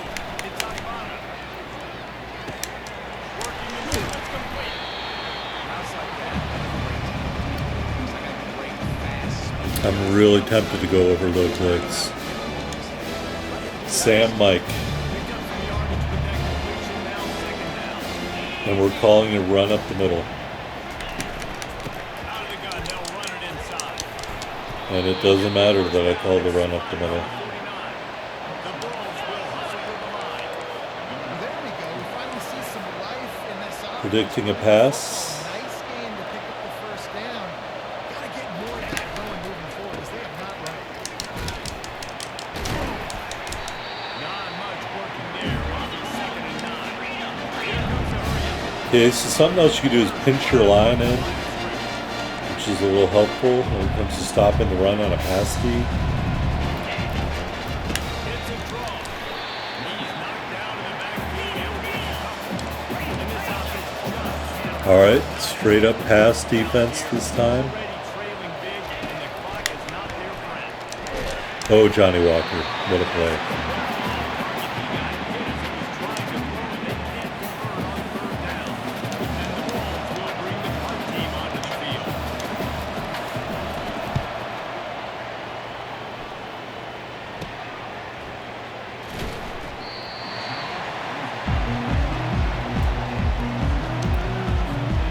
Missouri has the offense ready to go on the field.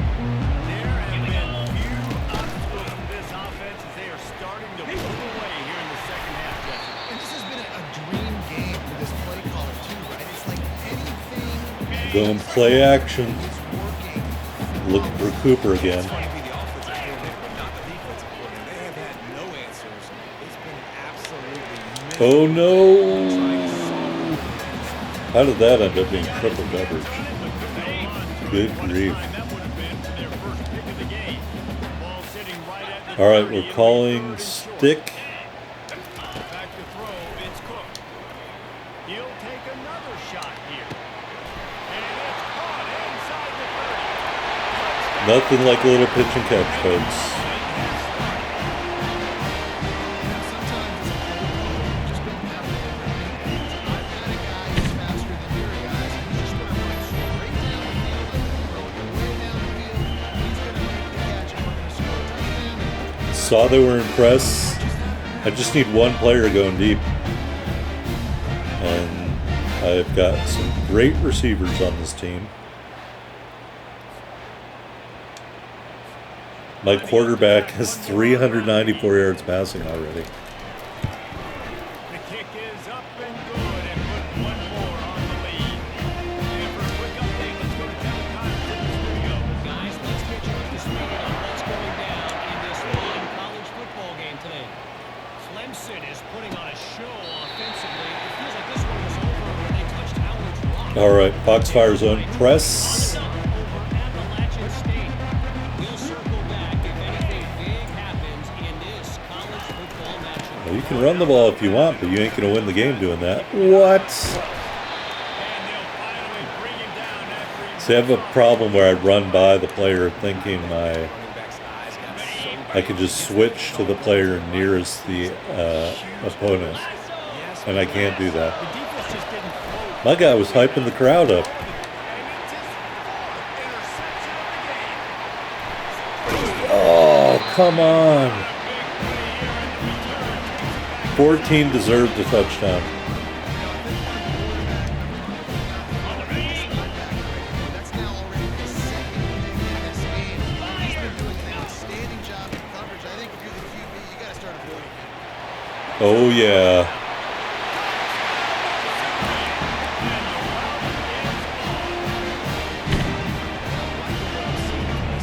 I'm not sure what that means, but it also means touchdown.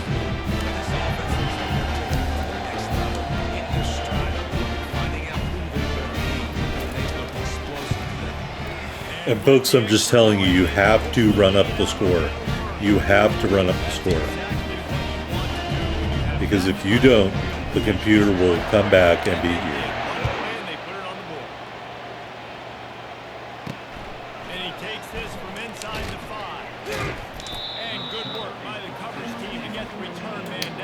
Nickel blitz 3. Buffalo has it back. Let's see what the Bulls offense can do. After throwing the pick on the last drive, need to take care of the ball this time, Jesse. We're going to find out a lot about this.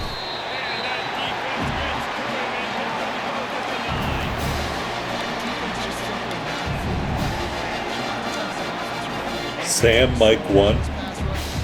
Man, they have been Back to pass, it's Alfano. Unloads to the wideout. And it's gone. And the defense makes a big hit and knocks him down. Coming to the line of scrimmage on 3rd down. Nickel cover 4, but I'm calling run up the middle. matchups they could take advantage of in this one. And all of a sudden, this quarterback has now over Oh gosh. yards passing, and they He's at the 30. Inside the 10. All right, that's all me.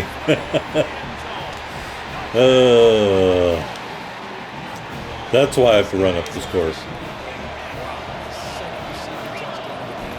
Nice job by the offense, too. If I've got a matchup I like, continue to pick at it until they stop. That's all right. 60-point game. Here we go. Point to finish the drive. About to kick it away after scoring the touchdown. Here's the return from inside his 10. Didn't find any crease in that kickoff coverage, and he'll be stopped at the 17. Mizzou has it back in the offense coming out on the field. By the way, I am playing on varsity level difficulty, if anyone was wondering. Ratcheting up the pressure, David. And I tell you what, this offense doesn't have to change a thing. They've done what they want in the first half and starting off. All right, Theo Weiss. How about another touchdown? like how they're letting different guys No. get involved, too. They've got so many different He was covered. I had to go to a different player. Continues to carve this defense into tiny slices. That's the end of the quarter, and Missouri has the lead. Well, guys, so far, this has been a massive beatdown, and it would appear the biggest challenge is what kind of records can they set as we have a look at the 3rd quarter stats. So will the All right, beatdown then finish out this continue, or quarter is nice and strong. age is in store? We'll see as we start the 4th. It's 1st and 10 from the 38-yard line. The give to the tailback. Really good effort on that one to work his way up to the 42. It's just simple. Simple first down run. Showing your physicality. Setting your offense up in a good spot. Handoff to the lone back. Got enough to the front. Oh God.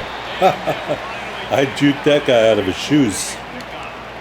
Big reason why this team has the lead right now late is because of his performance running the football. Well over 100 yards in this game. They knew that they were going to have to really put a lot of pressure on him. He'd have to shoot for the load.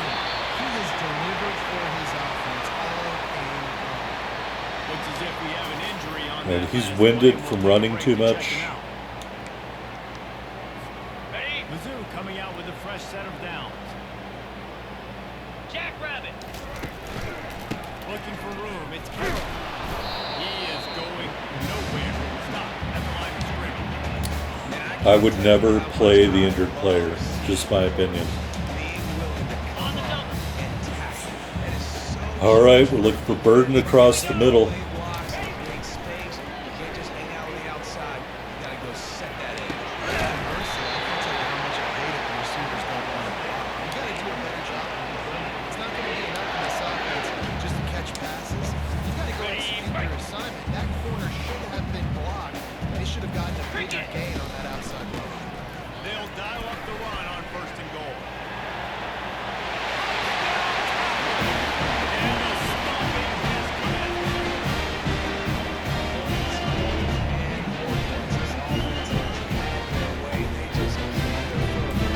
commenced. 70-point game. I'm going to call it right now.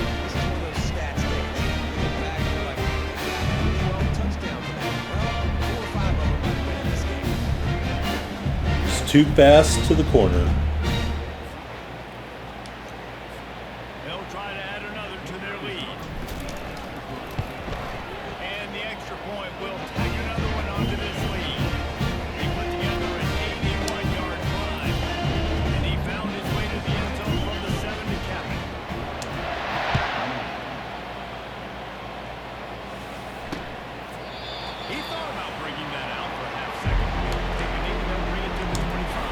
Cover 2 man. Offense headed back to the field. Off the play fake on first down to throw. Just flying. They're like a superhero to make the grab. One play in this drive and already out to the 41. It's first down. Back to throw. It's Shields. Got it set up on the outside. Didn't have much room to run and not a whole lot of help. Short gain there. Still plenty of ground to cover for the first down. Now as completion sets him up on second down. He's looking to throw. Oh my gosh. Coverage and good use of the hands to knock it Sam away. Mike 3. It's a nice Will adjustment blitz by the defense. linebacker. With a big lead in the game, you're putting extra DBs on the field, knowing the offense has to throw to get back in this one in the fourth quarter. So with best cover guys on the field and a force of completion box. Oh, and the defense in chase mode, and they finally get him down at the 35. Well, look, that wasn't a touchdown. But that was All right, we're going to go cover 4 quarters. needed some momentum. They needed to find a rhythm. What better way than converting on third down?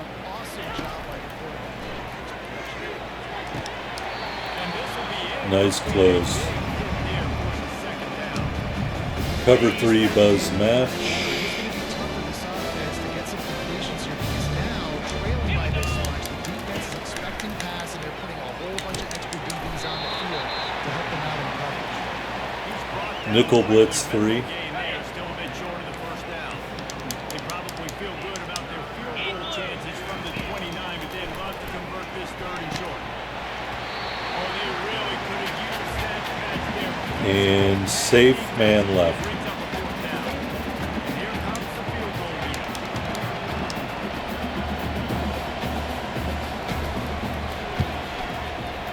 Splits the uprights. It's good. So basically that bend but not break defense is the way to keep the computer from just running wild on you. You know, earlier in the game I was calling all out blitzes and those were touchdowns. You know, not saying you can't get beat for a touchdown, but it's harder when you mix between like a man prevent and a man zone. So the kickoff team is out there ready to boot it away after putting up a field goal. All right, I think we can put up 70 points today. They'll bring it back from inside the spot. Oh, so close. The assignments as they put a stop to that return at the 22. 4 takeaways. That's the name of the game, folks. Takeaways from the opposing defense. David, the offense has really been moving the football. And it's been great. I see press coverage on Theo Weiss. Now Palmer's a different animal. Now you got to protect him. You can tell they were paying attention.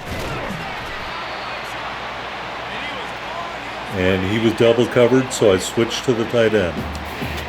Offensive coordinators that want to stay aggressive. They've come up with big plays all game long. It's a big reason why they have this lead right now. And they're not I don't know what those exclamation points mean. letting their guys go play the entire I'm not smart enough to understand They're taking shots. the new football stuff, so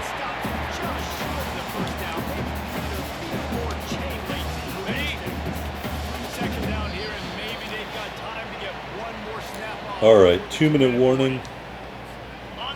And they'll come to the line just needing a few chain links. Not for a press first down. coverage, so we'll let that go for now. They keep it on the ground. Oh boy. And he is stopped immediately by the mid defensive line. Coming to the line. Oh, are you pressing? Down on third. You are pressing. 29. Looking to throw for it. He'll take a shot. He was not open. Cooper was open in the middle. But now, dealing with fourth down. 4th and 1. The big third down stop creates some momentum. We're going to do a stretch play, and then we're going Continue to... to fight, continue to hustle, continue to fly around like I wish we could flip it. Oh, we will flip it. You know it needs to continue to grow, needs to continue to build, needs to continue to get better. To the strong side of our line. Good give and the run on fourth down. Ow. Stop it. It's running game. He took that shit to the chin. First down.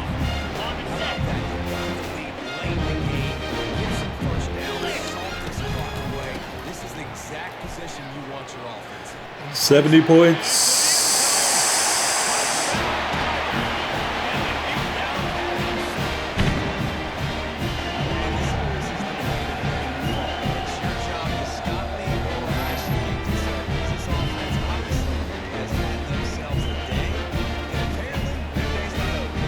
It's wide open out there.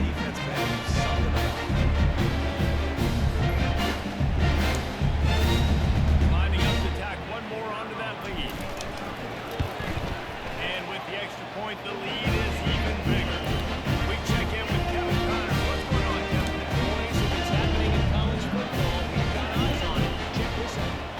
Oklahoma State is in front. They've led for most of the way. However, Pistol Pete isn't exactly putting this one in the wheel. All right, can we get one more turnover here? We're going to play a lot of prevent defense. Cover 2 man.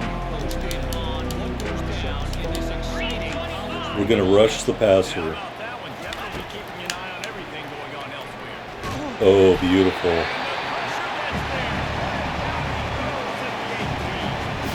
The defense was the base formation for them today. They did everything great. You could tell they were dialed into what was going on, and now just throw another sack in the equation. Hit the quarterback, hit the trouble. All right, so you can go in here to prevent and do the man 3 deep, which I like as a prevent defense. We'll hit pass. They're setting up the screen. They make the stop, but not before he takes a chunk out of what they need to move the sticks. And listen, the defense playing really conservative, right? You got here's what I'm trying to do. I'm trying to get sacks. I got to get to the quarterback. Like, I got to make sure Cover I'm one getting hole. off the spot. Padding my stats, by the way. Got a lot of sacks. Hit today. the pass button. That's okay. That's what you're supposed to do. Keep competing, defense. Oh my God. That's how you do it right there. Now, the Bulls will send out the punt unit.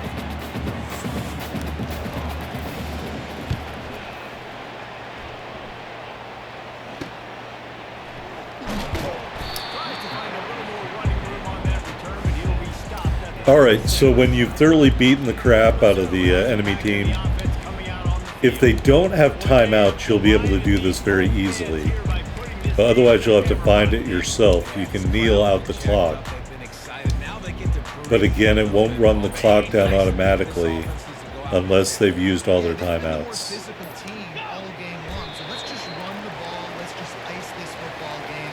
So we're going to have to kneel, and it's going to make us wait. So with the late lead, they're ready to just But again, if Buffalo was trying to stop the clock and they had called all their timeouts, this would just run down to the very end. So I think we got to do one more here. We're going to go run it out to 1 second and then snap it.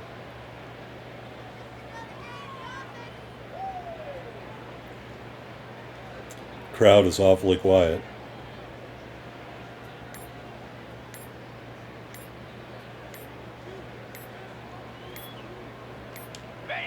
and they'll take a knee.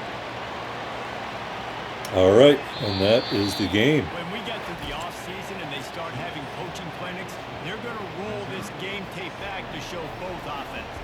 Dial it up and let it run. I mean, that's essentially what we saw in this game. It didn't matter what either offensive coordinator was calling. Everything seemed to work through throwing the football in the intermediate passing game, the RPOs, the run game, David. This was just clinical offensive football. And offenses have evolved so much. They can do so many different things, and they know how to use their playmakers, get speed and space, make those big plays. So that's why offenses are ahead of defenses in this game. It was no different. That's going to do it for us from here. For Jesse Palmer, David Pollack, I'm Reese Davis, and this has been another presentation of EA Sports College Football. All right, so let's take a quick look at the stats. Brady Cook, 6 touchdowns. Nate Noel, 181 yards rushing, 3 touchdowns. And really strong work by my receiver group.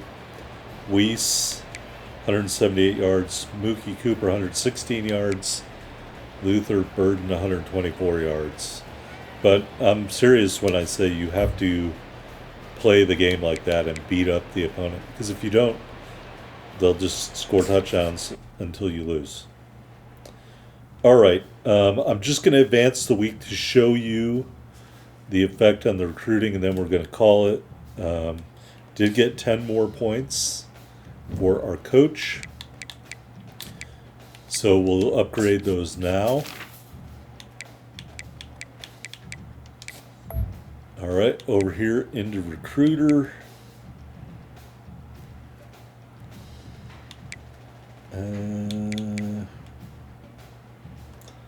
We'll put one into running backs and one into defensive backs.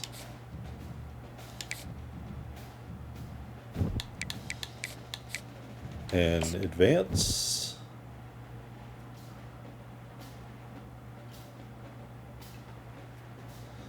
All right.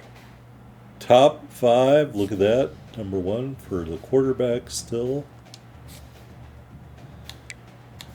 These are all going down, which is good. We're up to number 7 in the country. Brady Cook, SEC Player of the Week.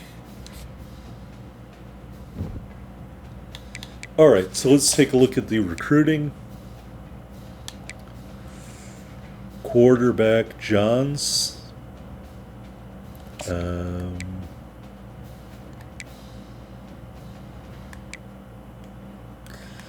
We really can't do anything other than what we're doing here. So, Mr. Banks, we can schedule a visit. And you see, because we have the center visiting, it is a cooperative or complimentary visit. So we'll do that. And we'll go into... This is always really iffy to do that, so I'm going to choose Conference Prestige. And we'll keep that where we're at. Halfback, we're fine. Wide receivers, we're fine. Tight end, do we have a visit?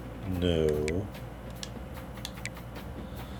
Offensive line, we can schedule a visit here, and we will.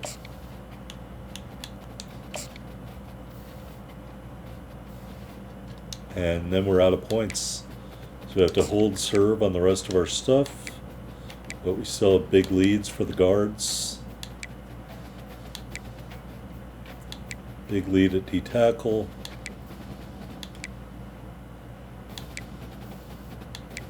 Leads there and there. A big lead there, big lead there. And so anyway, that's how it looks to do this stuff. I'm going to create a save point here. Not that I intend to keep playing this Dynasty out. It was just an example for you. I hope you enjoyed it. If you did, hit that like button. Again, I'm not saying I'm a great player or anything like that. I just wanted to do a couple tips and hints and stuff like that if you're not familiar with the game. Anyway, thanks for watching. See you later.